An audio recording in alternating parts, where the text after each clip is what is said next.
Let's look at Friedrich Hayek, Ludwig von Mises, and the Austrian school. Now, they have lots of similarities between Hayek and Mises, but I want to identify what I see as the significant differences between these two thinkers. And the first place you can see this difference, I think, is in their methodology. How do you decide what the role of government should be?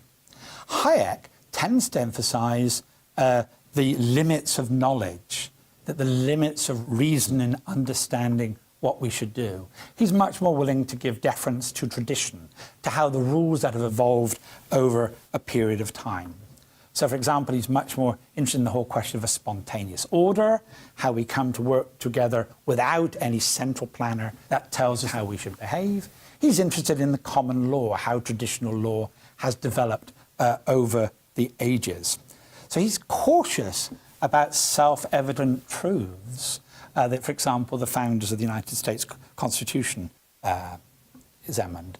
He thinks that many of the order that we do see in society were the result of human action, but not of human design. So, for example, the English language, no group or institution decided this is what the English language is going to be. It's something that has naturally evolved over time, but we recognize what those rules are, and we can live with those sorts of rules. Ludwig von Mises, another Austrian, though, had a totally different approach. He adopts what he calls what's called the a priori deductive reasoning. He believes that we can identify certain truths, what he calls axioms, that we can discover these axioms through our experience and through the use of reason. So in this view, economics is more like math than it is like physics that the Chicago School often talk about. So let me give you some examples of, he has many axioms, let me give you a couple examples of these axioms that Mises identifies. First of all, he says that human action is purposeful. That is, what humans do is they seek to achieve certain goals. Actions are neither random nor are they predetermined. We can identify what people's goals are, what it is they're trying to achieve through their actions. A second axiom is that individuals are the only actors. The technical term for this is methodological individualism. In so much political debate, we tend to say, France does this. But of course, it's not that all the French people do this. What it is actually is a small number of ministers at the top of the French government decide to oppose American foreign policy. So who are the specific individuals who are actually carrying out this action? Actions are only conducted by individuals, they're not conducted by broad groups. Another example would be Muslims. Is that we should say that some Muslims carried out terrorist acts, but that we should not say that Muslims carried out terrorist acts. That implies that all Muslims did. So whenever we try and understand any particular choice, we should try and identify who are the actual individuals who are making these specific decisions. And a third axiom is that value is in the eye of the beholder, the so-called subjective theory of value. That is, things do not have value in themselves, but only that to which people attribute to it. So, for example, I think rap is crap, but some people like rap. Some people think it's a good thing. There's no objective value to rap. So you often hear the criticism of economists that they know the price of everything and the value of nothing, but that assumes that we can know what the value is of something. But no, the value for the same thing is different for different people. So Mises argues that simply using our reason, we can identify these axioms or these truths.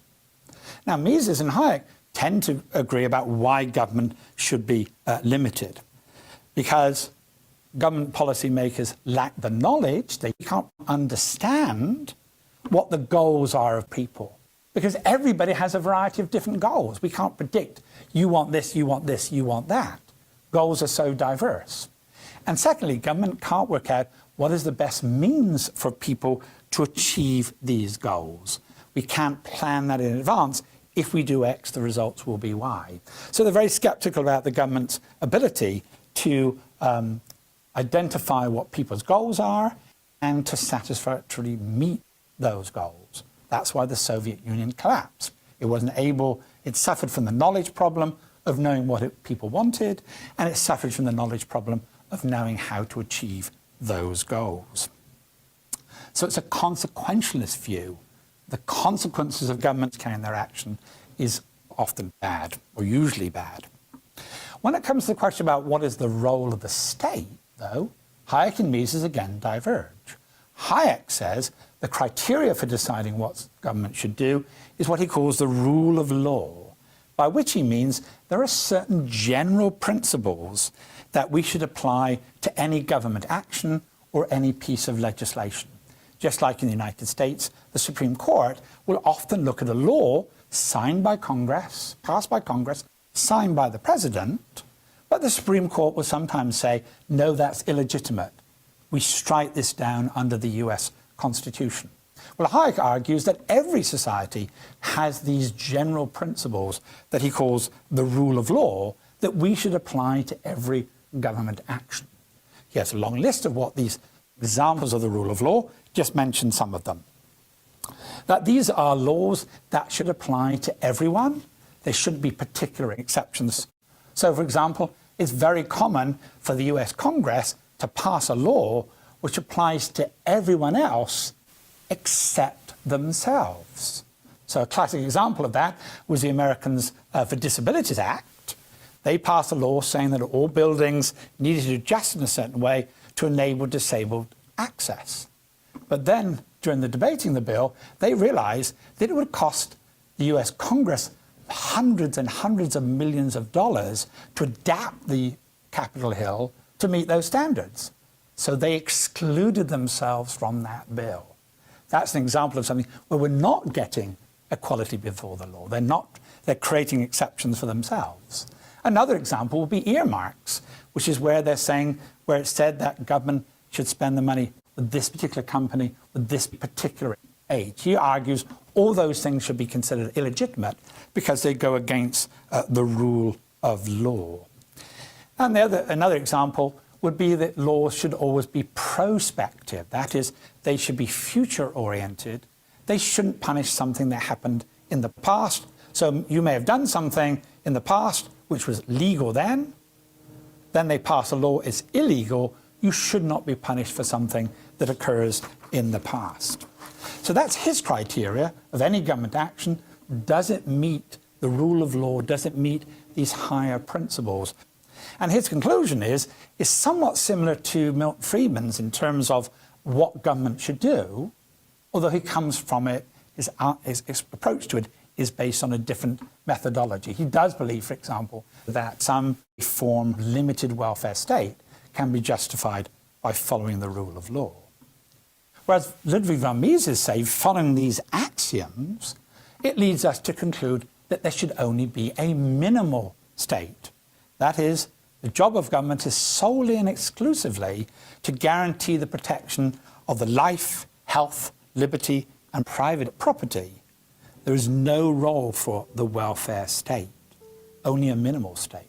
So here we have two Austrians broadly agreeing on many sorts of questions, but they have a different methodology and they have a different conclusion about what the role of government should be.